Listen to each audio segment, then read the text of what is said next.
Howdy, and welcome back to No Joke Survival. Preparations for the average family. I'm Jason, And I'm James. and this week's episode we're talking about how to find food, and that includes not only animals or game, Yep. wild plants and herbs, insects, honey.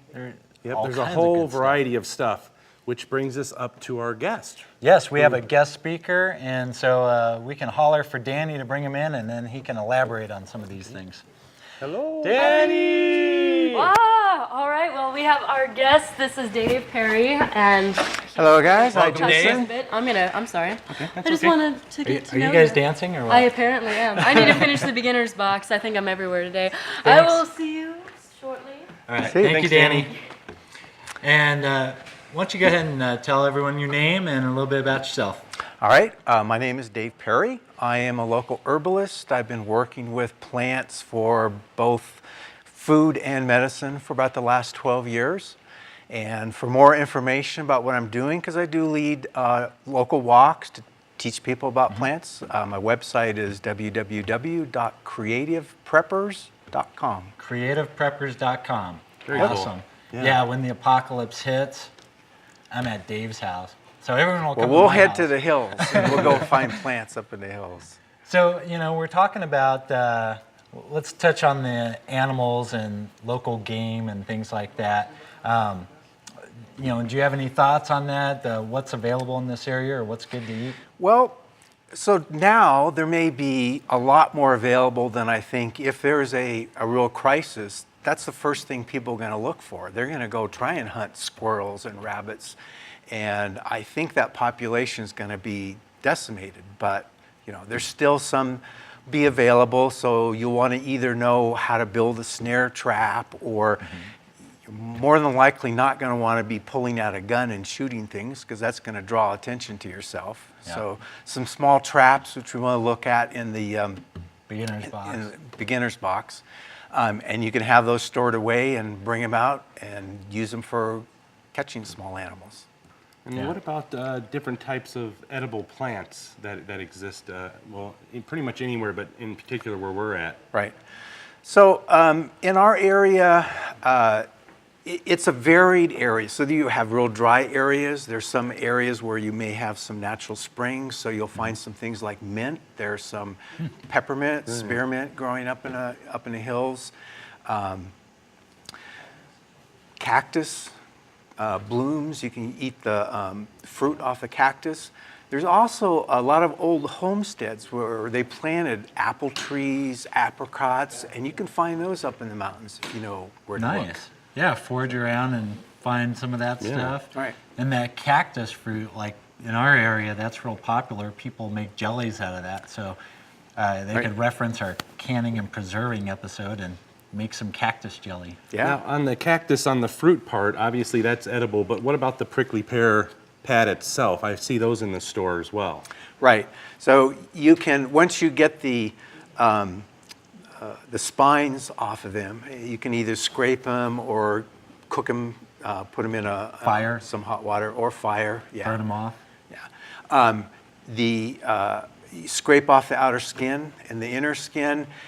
It is edible. You don't want to eat too much of it.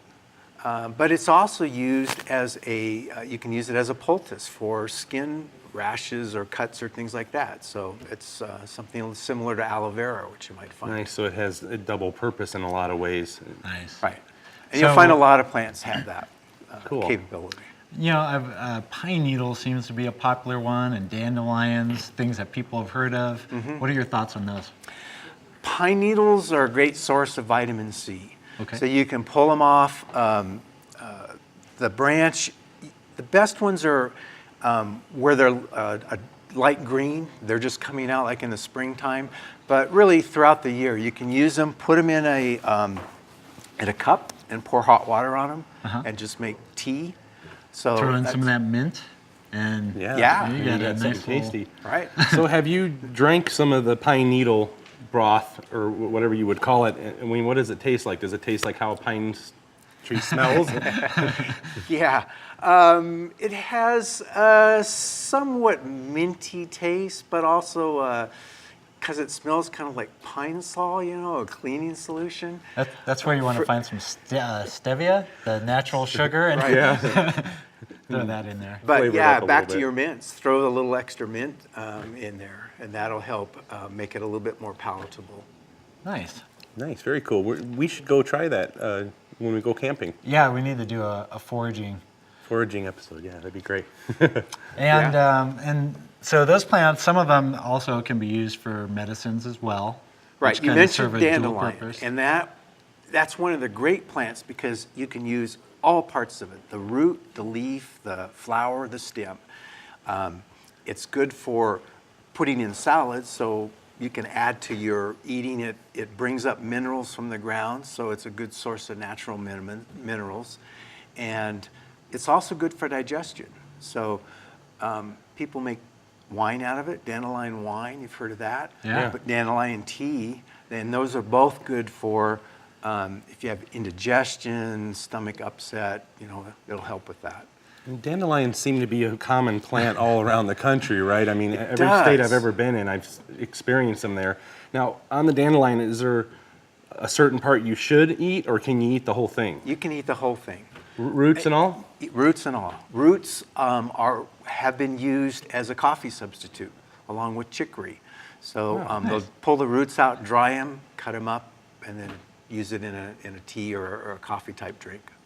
Now, we touched on this in the first segment. Depending on the weather, the season, even your location, Right. game and or plants may not even be available. And so it kind of harkens back to the days where, we lived off the land and you had goats and chickens and you had your own livestock, you made cheese and butter and, it was all done on the farm. You had it yourself. You grew your own crops, you canned them for the winter, things like that. What might be something that you could grow fairly quickly? Because if it's the middle of the winter, obviously I can't just run outside and grow crops. Right. Well, one of the things that most people don't think about, when they think seeds, you got to put them in the ground and let them grow, and it'll take weeks or months.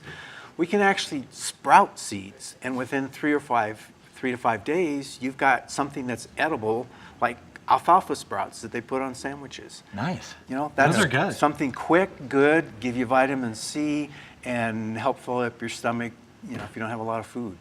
Sweet. Oh, excellent. Well, we can go into a little bit more detail. I know you have some items in the beginner's box that you brought. So let's go ahead and bring Danny out and we Yeah. can go through those. Danny. Sounds good. Oh, and she must have been eavesdropping. I because- was. I do that. And I didn't get to call you. I was like, my Danny. Oh, hang on. Let's try it again. Hang on. Danny! Oh, Beginner's box, beginner's box. All right. So we have the beginner's box. So something to kind of touch on first up, I'm going to kind of go and pull all of these out at once here. But we have different books here. I mean, again, education is everything.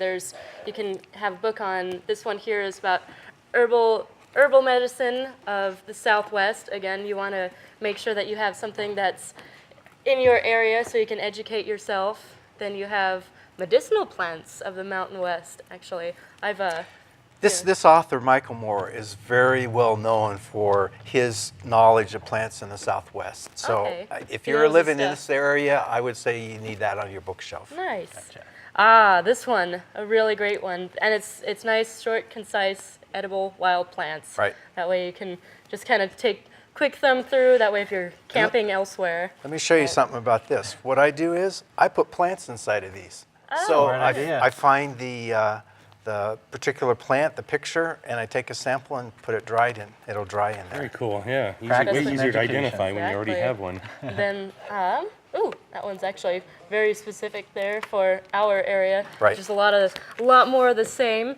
This guy here that's bursting out of my box, I am actually not sure of what this is, so I'm gonna turn this over to you if you Okay, wanna. so this is let us called know. a survival seed bank.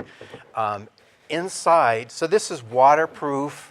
You can seal it up, make it airtight, so the seeds would last a long time in there.